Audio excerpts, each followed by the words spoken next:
welcome. Thank you so much for joining us today for one of our weekly webinars. I'm Sam, and in just a second, we'll be joined by Michael Corgett. He is one of our financial advisors, and he is here today to speak to you about how the upcoming healthcare increases may or may not potentially affect retirees. Before Michael comes on, though, just a couple housekeeping items. I'd like to just very quickly remind you once again that we are not with any specific company here. We are not with the company you retired from. We are an independent group of financial advisors here, so please keep that in mind as you're listening along. Next, I'll be entering some links throughout this presentation. They're going to pop up right above our heads as we speak. You can click directly on them. They're going to guide you to our website. You can book a free 15 or 30-minute block of time with one of our financial advisors. You can also subscribe to many blogs we have for retirees from many companies. You can also follow us on YouTube. You can follow our LinkedIn page. There are many ways to keep updated with content for you curated by us, so please take advantage of that.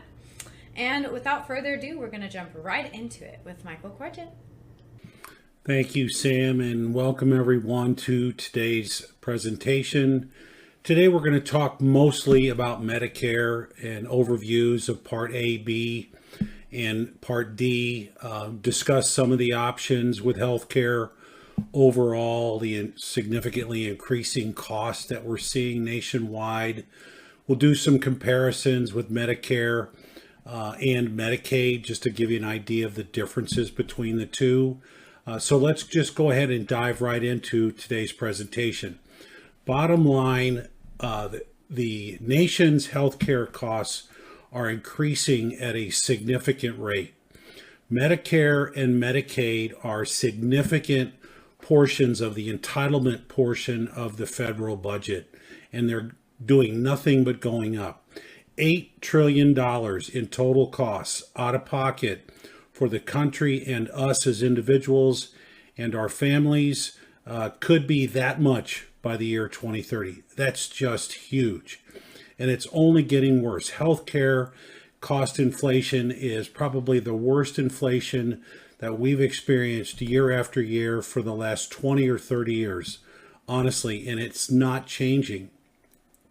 What is Medicare? Well, Medicare is insurance, federal insurance, for people that are 65 years of age or older, certain people under the age of 65 if they are disabled, especially if they're getting Social Security disability benefits, and people with end-stage renal failure, doesn't matter whatever age you are. Enrollment typically happens within 3 months of you turning age 65. It is automatic if you are already collecting your Social Security benefits. You're going to want to consider signing up for Part A if you turn 65 and are still employed. This is something you'll probably want to talk to a professional as well as someone at Social Security about. So, again, just things to consider. But this is what Medicare is. It's our federal insurance program. Now, I will talk briefly about supplemental insurance as well as Medicare replacement plans. And we have a presentation that is strictly designed to tell you all about Medicare supplemental, or what's called Medigap insurance, and Medicare Advantage plans. So you may want to look for that webinar and take a look at it as well. What does Medicare guarantee? Well, first and foremost, it gives you access to coverage for both Part A, which is hospital insurance, and Part B, which is primarily basic medical insurance to see your doctor, outpatient treatment, these sorts of things. It is a standardized program, so everyone around the country has the same types of coverage with the same deductibles, the same coinsurance levels, and the same out-of-pocket. Again, it's basically the federal insurance program. It does protect you against catastrophic loss, but there are out-of-pockets. And probably what's the best thing is there is no denial for a pre-existing condition. You are automatically covered. If you have healthcare problems, they are automatically covered by Medicare.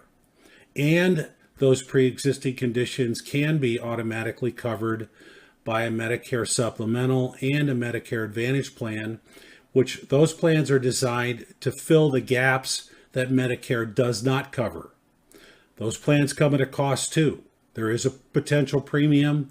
It could range from the coverage on the level of benefits that you choose.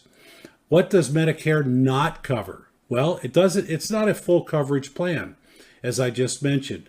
It's got 80% coinsurance, so you're going to be responsible for 20% of the out-of-pocket expenses unless you have some type of supplementary coverage.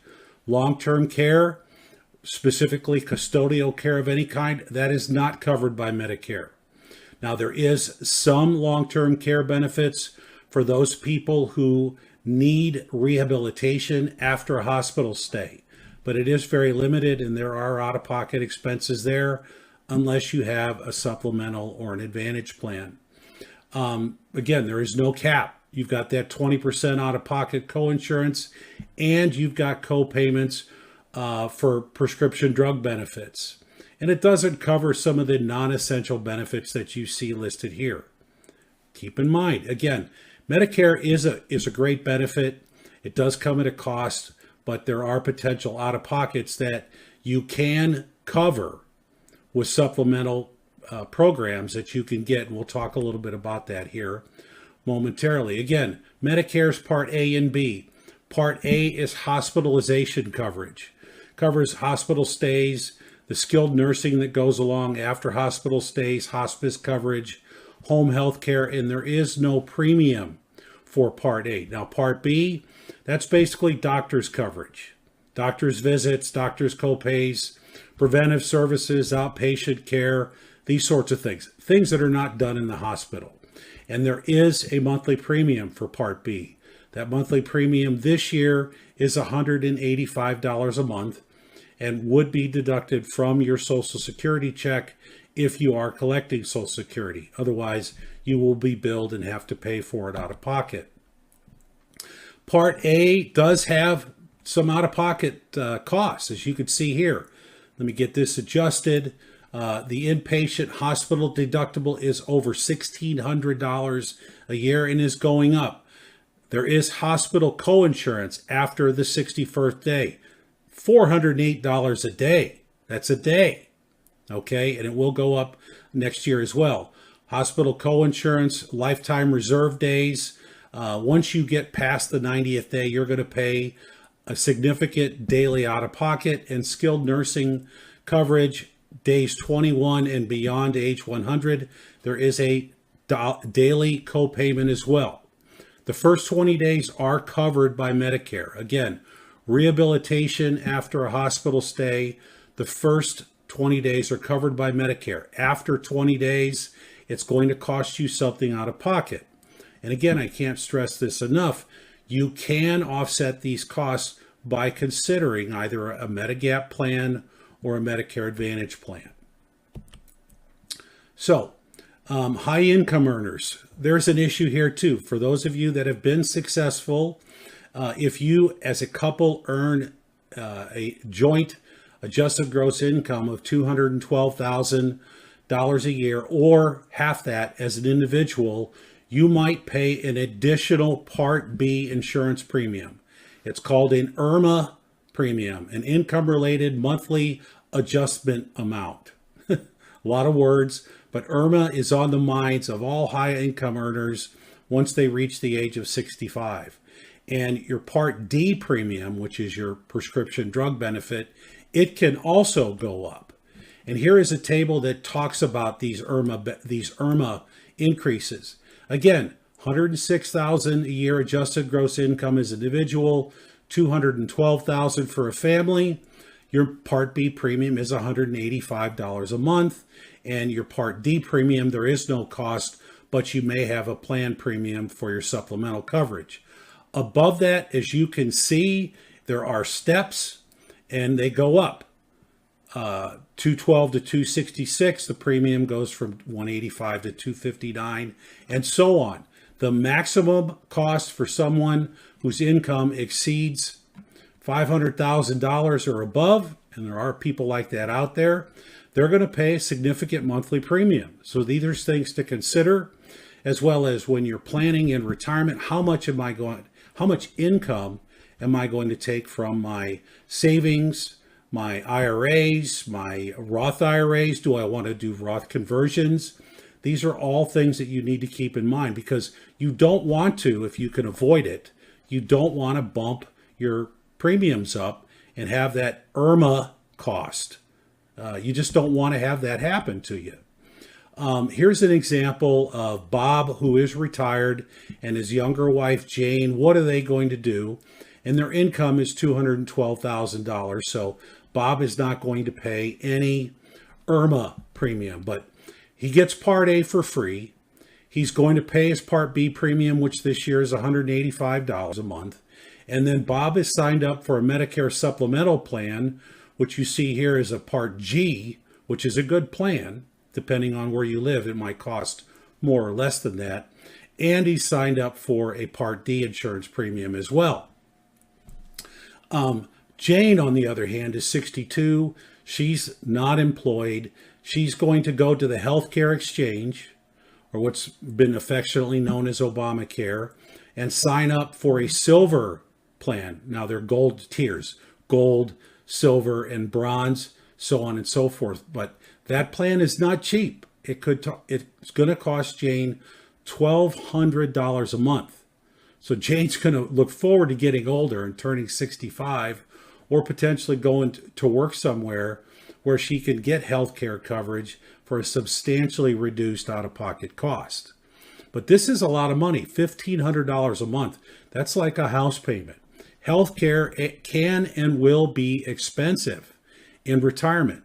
I do like to talk or quote a statistic that on average, the typical couple age 65 will spend upwards of $350,000 during their retirement if they live to be 85 years of age. That's only 20 years, $350,000.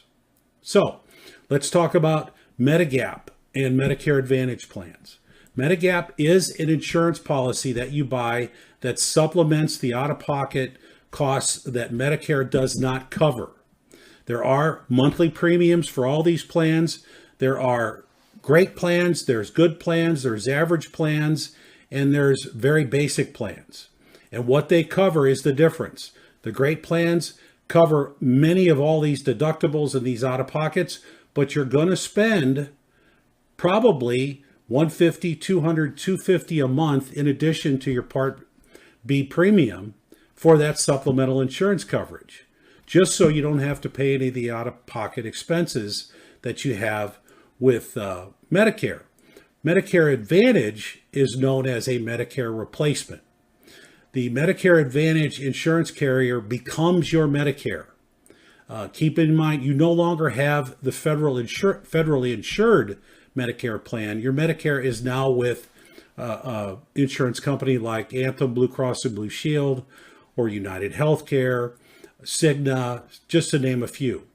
You forfeit your original Medicare benefits. You do have restrictions because almost all Medicare Advantage plans are what we like to call HMOs. They have their own networks of doctors and hospitals and pharmacies that their benefits are covered by. So if you go out of network, you don't want to do that, but if you do wind up going out of network, you're going to be stuck with 100% of the bill. There's also no coverage for international travel with Medicare Advantage, so there are pluses and minuses. Many Medicare Advantage plans don't have a monthly out-of-pocket premium because of the limited amount of benefits. So there is pluses to that. No out-of-pocket monthly premium as compared to a Medigap plan. But your coverages are more limited. Now, a lot of Medicare Advantage plans have changed and are changing even more. A lot of these insurance carriers priced these programs and they didn't price them right, and now they're having to raise the cost on as far as premiums are concerned, or reducing and or eliminating benefits.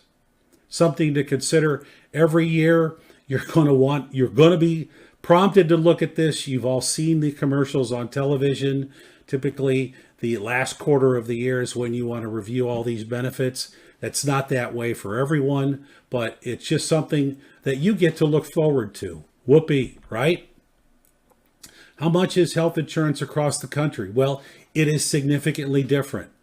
In most cases, it could be as high as $955 a month in West Virginia versus $412 a month for that same silver plan that we talked about for Jane in Maryland. It just depends. The Midwest is typically less expensive than it is on the East and West Coast, but it really does depend on what state you live in. I'm going to show you a little bit of information there right now. The premiums, the average healthcare premium for a 40-year-old silver plan, this again, on the exchange, the Affordable Care Act, that's the most commonly purchased tier. As you can see, average $627 a month, an increase of 7% year over year from 2024 to 2025. In Vermont, $1,157 a month. In Utah, $675 a month. And you can see here the increases from last year to this year. They're all fairly significant. They're all double digit, and that's not going to change. Some of the projected healthcare increases by provider in various states. As you can see here, from top to bottom, some very significant increases. 66% for individual coverage in the state of New York with United Healthcare. Cigna in Colorado, 29.4%. Across the board, there are going to be significant increases. These have already been telegraphed by the industry.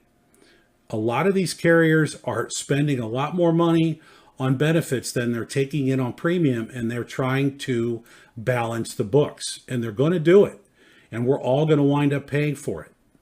So this is all in addition to the increases in your Part B insurance premium and potentially in your Part D, which is your prescription drug plan costs.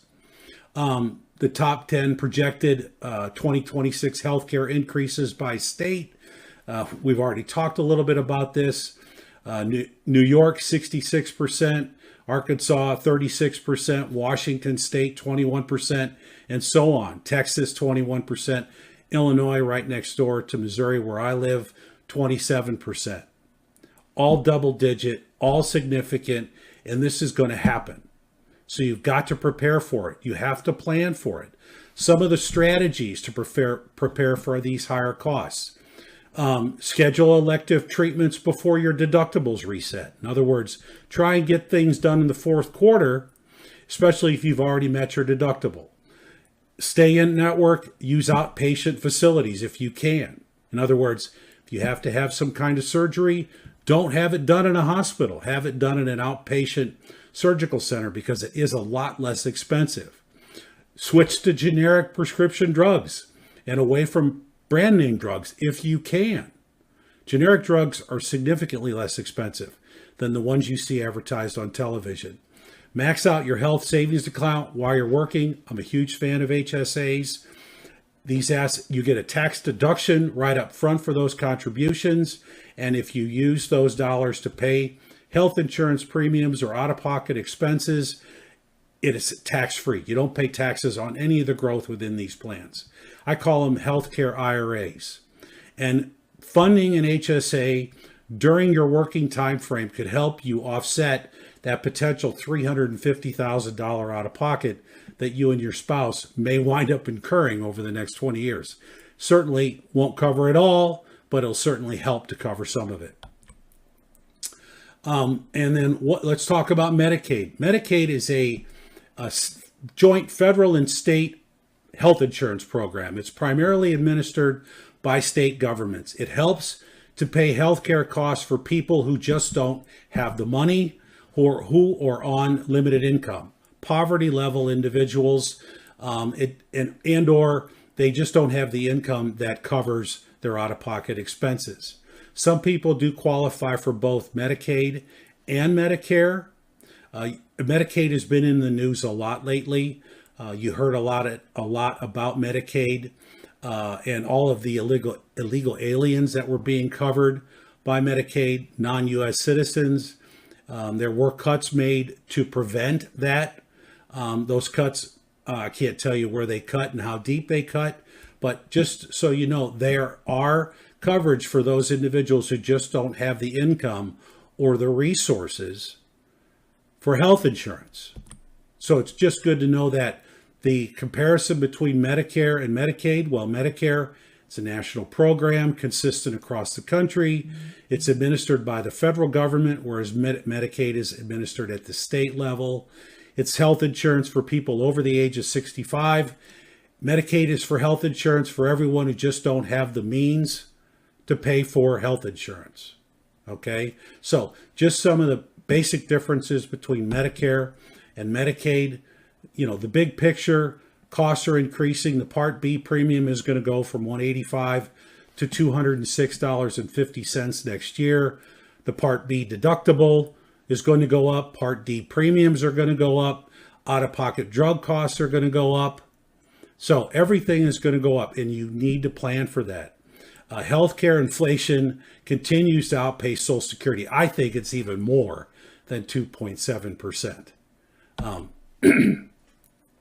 It's going to have a significant impact on retirees' budgets, as you could see here. 40% of the cost of living is going to be about healthcare, not food and gasoline and your utility bills. Over 50% of retirees are cutting their discretionary spending because of these healthcare costs. This is significant. 1 in 3 are reducing the essentials like spending money on food and medication. This is significant.